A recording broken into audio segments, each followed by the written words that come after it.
विरोधात निवडणुकीच्या कालखंडामध्ये मी ज्या सन्माननीय उमेदवाराच्या खासदारांच्या विरोधात उभा होतो, 13 तारीख झाली ना, आता मी त्यांच्या टिप्पणी करणं योग्य नाही ना।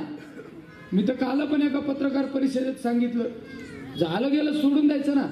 अरे तसं पाहिलं तर विखे परिवार हा जिल्ह्यात मोठा परिवार आहे, सहकारामध्ये मोठं काम आहे। आता काय ठीक आहे, निवडणुकीत त्यांच्या विरोधात बोलणं योग्य आहे।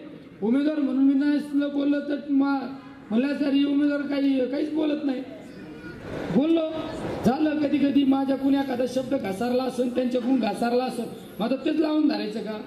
पण मी तर हे मान्य केलं पाहिजे ना, जिल्ह्यामध्ये खऱ्या अर्थाने सहकार्यामध्ये मोठं नाव आहे त्यांचं।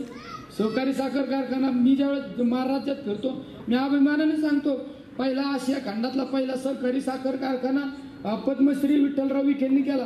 तो मला अभिमान आहे ना, तो अभिमान आहे हे का?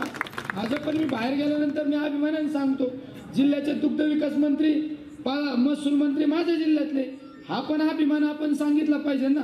काही एखादा विरोधक आहे मग आपण काय मग त्याच्या विरोधात बोलायचं?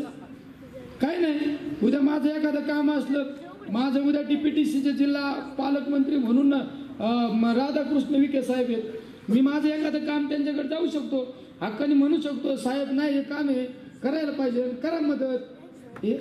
असं राजकारण पाहिजे ना, असं राजकारण पाहिजे का? मी त्यांच्याकडे मार्का म्हशीवणी बघायचं, त्यांनी आपण लहान माणसाने लहानसारखं वागायचं, त्यांच्याकडे गेलं पाहिजे ना। मी सुद्धा आता ज्यावेळेस हे संपन्न त्यावेळेस पहिल्या DPTCच्या मीटिंग मध्ये त्यांना सुद्धा सांगणार, आता मला आशीर्वाद द्या साहेब, तुम्ही मोठे, असं राजकारण करा। हे राजकारण आपल्याला जिल्ह्यात बदलवायचंय। ABP माझा, उघडा डोळे बघा नीट।